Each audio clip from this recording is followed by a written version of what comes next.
अस्सलाम वालेकुम एवरीवन। उम्मीद करती हूँ आप तमाम लोग बिल्कुल खैरियत से होंगे। आज जो टॉपिक हम डिस्कस करने वाले हैं वो है हाइपरटोनिक और हाइपोटोनिक सोल्यूशन। हाइपोटोनिक सोल्यूशन पहले हम देख लेते हैं कि हमारे पास वो वाले सोल्यूशन होते हैं जिनमें आपके पास आयंस की कंसंट्रेशन कम होती है या आपके पास ऑस्मोटिक प्रेशर जो होता है वो भी कम होता है। इसके अलावा हाइपोटोनिक सोल्यूशन कौन से होते हैं कि वो वाटर बहुत आसानी के साथ जो है वो लूज़ कर देते हैं, ठीक है। और ये वाटर जो है आपकी बॉडी टिश्यू में जाके एब्जॉर्ब होता है। और हीमोलाइसिस का मतलब होता है कि आरबीसीज की ब्रेक डाउन। लाइसिस का बेसिकली मतलब क्या होता है, ब्रेक डाउन, ठीक है। और हीम जो है वो हम आयरन को कहते हैं। आयरन जो है हमारे पास HB मतलब आरबीसी के अंदर जो पूरा उसका स्ट्रक्चर है ना, उसको बेसिकली कहा जाता है। तो उसको जो है वो उसकी ब्रेक डाउन करवा देते हैं। उसके बाद आ जाते हैं हाइपरटोनिक सोल्यूशन। हाइपरटोनिक सोल्यूशन कौन से होते हैं जिनमें आपके पास कंसंट्रेशन सॉल्ट की ज़्यादा होती है, ठीक है, आयंस की।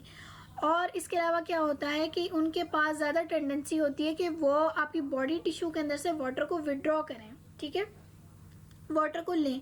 वहाँ पे क्या होता है हाइपोटोनिक में कि वो वाटर को लूज़ करवा सकते थे, यहाँ पे वाटर को लेंगे, ठीक है, जिसकी वजह से क्या करवा देते हैं, श्रिंकेज करवा देते हैं, श्रिंक कर देते हैं। क्योंकि जाहिर सी बात है, देखें अब यहाँ पे अगर मैं आपको डायग्रामेटिकली बताऊँ, ये आपके पास सेल है, ठीक है, ये इसका एक्सटर्नल एनवायरनमेंट है।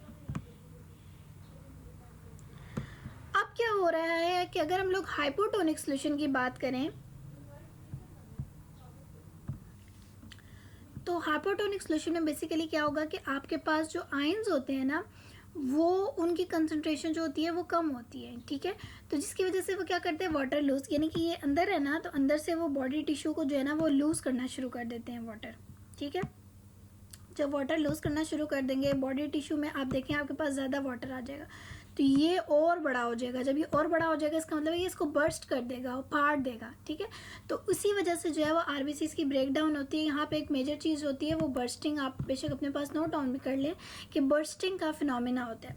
इसी के बरक्स अगर हम लोग हाइपरटोनिक की बात करें तो हाइपरटोनिक में क्या होगा कि ये आपके पास सेल है, ये आपके पास बॉडी टिश्यूज़ हैं, ठीक है। अब यहाँ पे आयंस की कंसंट्रेशन ज़्यादा है, ठीक है, तो ये क्या करता है कि बाहर से जो वाटर होता है ना उसको आपको ड्रॉ करना शुरू कर देता है, ठीक है। यानी यहाँ से वाटर जो है वो बाहर की तरफ नहीं मूव करेगा, बल्कि वाटर जो है बाहर से अंदर की तरफ आएगा, ठीक है। From higher to lower concentration की तरफ जो है वो वाटर मूव करना शुरू कर देगा, ठीक है। अब ये बात याद रखिएगा कि हाइपरटोनिक में सॉल्ट की कंसंट्रेशन जो है वो अंदर ज़्यादा है आपके सेल के, लेकिन हाइपोटोनिक में क्या था कि आपके पास सॉल्ट की कंसंट्रेशन अंदर कम थी, जिसकी वजह से पानी जो है ना वो बाहर मूव करना शुरू कर। जब सॉल्ट की कंसंट्रेशन अंदर आपके पास जो है वो ज़्यादा होगी तो आपके पास क्या होगा कि पानी जो है वो बाहर से अंदर मूव करना। जब बाहर से अंदर पानी मूव करेगा तो आपके पास जो बॉडी टिश्यू है वो श्रिंक कर जाएगा, इस तरह और कम हो जाएगा। ज़ाहिर है उसके अंदर पानी नहीं रहा तो उसके अंदर तो कुछ भी नहीं रहा ना।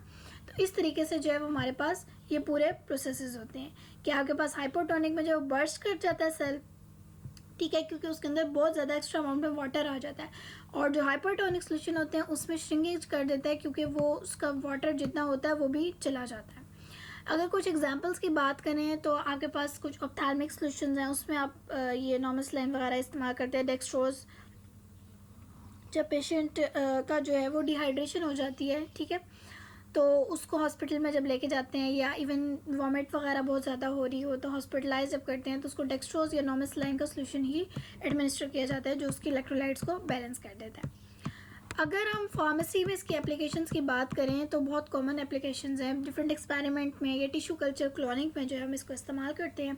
इसके अलावा अपने इलेक्ट्रोलाइट्स को बैलेंस करना है, उसके लिए फिजियोलॉजिकल कंडीशन, यानी कोई पेशेंट है आपके पास अनकॉन्शियस कंडीशन में आया है या बहुत उसकी डिहाइड्रेशन हुई हुई है तो उस कंडीशन को जो है वो बैलेंस करने के लिए इस्तेमाल करते हैं। नॉर्मल सलाइन होती है आइसोटोनिक सोल्यूशन, आप वूंड्स को फ्लश करने के लिए जो है वो भी इस्तेमाल करते हैं। इसके अलावा आप आईवी एडमिनिस्टर करते हैं पेशेंट को। और इसके अलावा नेज़ल वॉशेज़ में कॉमन कोल्ड में आप नेज़ल नोज़ को जो है वो वॉश करने के लिए जो है वो आप जो है वीजिंग जब बहुत ज़्यादा हो रही हो तो तब आप इसको इस्तेमाल कर सकते हैं। यहाँ तक हमारा जो है वो आइसोटोनिसिटी का टॉपिक, इसके अलावा चैप्टर 5 जो है वो ख़त्म होता है। अगर चैप्टर 5 से रिलेटेड किसी की भी कोई क्यूरी है या क्वेश्चन है तो वो कमेंट बॉक्स में ज़रूर मुझे बताएं। और अगर आप लोगों को मेरे लेक्चर्स पसंद आ रहे हैं तो भी मुझे ज़रूर सजेस्ट किया करें कुछ ना कुछ। Thank you so much. अल्लाह हाफ़िज़।